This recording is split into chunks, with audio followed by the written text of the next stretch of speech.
Good afternoon, everyone. My name is Chris Cooper, known as the Channel Guy Trader, and I am reporting to you live from Wall Street Trading Satellite Office down here in sunny South Florida. Today's date is Monday, September the 24th, 2012, and here is your midday market update, guys. Well, let's go ahead and start by taking a look to see how the indices are trading here.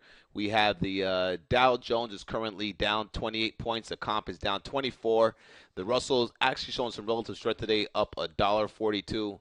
The S&P is down 4.87.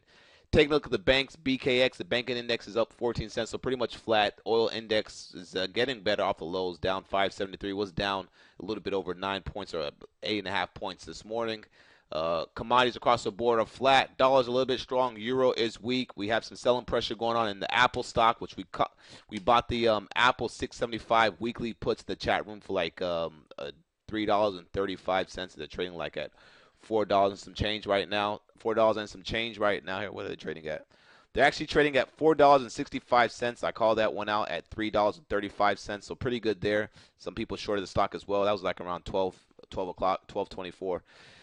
Either way, I mean, this stock, Apple, we'll talk about that here short in the video. Let's go back. Let me go back to focus now on the ES here. Guys, ES, nice little downward channel break on the 15-minute chart right here that you see on the left-hand side. Let me go ahead and zoom in for you guys.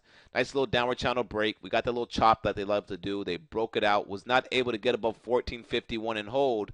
So therefore, that is a short-term resistance on the stock right there.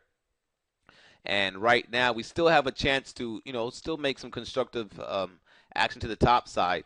We have to wait and see if this little low that we made right here off against this 1447 is going to be the little higher pivot low that we make off these lows from the breakout candlesticks. Either way, if we continue to go down a little bit more, we still have the little official back test of the trend line down here around 1446 in this area down here, which also lines up with the opening price. However, again, we do have some stocks that are weak today, and one of those stocks is Apple, but then you have Google making new all-time highs. Let's take a look at the 5-minute chart of the ES. You can see that area that you can look for that pullback for the official back test is around 1446. Notice how when you get that little key trend line break here, notice how they chop, they do a little shake and bake chop action before they actually take it up, take it higher. That's why sometimes it's always good to wait for that little chop or even wait for that little breakout, that back test, and then get long on the back test once it confirms that it holds for that move. It all really depends. Just giving you guys a little clue at some things to watch when you get a downward channel break play setup. So, all right, some stocks that we're watching today that are in play, you could take a look at. Let me go ahead and bring my other screen over 1 second. All right, you could take a look at. Obviously, I'm going to talk about Apple first since Apple's on the radar. Apple filled 50% of its gap, guys, and started coming in. I mean, what I did this morning was I put some Fibonacci's on it. All right, if you put some Fibonacci retracements on it from the previous day's close down here to the open and price this morning, you can see retraced about 50% of that gap. Wasn't able to show any strength above 50% of the gap, and they sold it off ever since then, and now it's been just going down. And I'm looking for the stock to close below 685 today. And either way, if Apple could close below 686 or close below the open prices, that would be pretty good. As if you take a look at the weekly chart of Apple, it put a little doji on the weekly time frame. And, I just think the stock needs to pull back a little bit. And we'll see. So anyway, Lennar, another stock that had earnings today from another home builder stock, except this one didn't perform as well as KBH. I believe Lennar does a lot of their business down here in Miami, which is where I live at in South Florida. They are a Miami-based company, and South Florida real estate is going up as far as from a rental basis, but as far as like people building homes, we already have a lot of supply. So, I don't know. Either way, the company sold off today. One thing you want to be watching is this 36.41 level off the lows, and work off of this level right here as well, 36.75, which is yesterday's lows. Work off the lows from today, which is around 36.40. We go to the top side, you want to work around this 37.10 level, which comes from this resistance that we did a little fake breakout and came right back in. Another stock in play today was International Paper.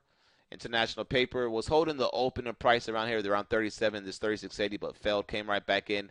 Got a nice little bounce off of previous day's high, and now it could trade right back up. Keep that stock on watch. I mean, look at the hourly chart right here. You got a nice official back test. This upper left chart's the hourly chart. You got a nice official back test against the previous day's highs, and then now it's just hanging in there. We'll give a nice little buy signal if it gets over 36.81.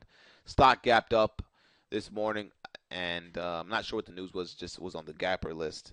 CLF, these steel stocks continue to get smacked down every day, gap down. You know, weaker steel prices. US still gave a little clean little quick scalp trade once it broke past these highs right here. Call this one out at 19.50, ran like 25 cents. Believe it or not, not much.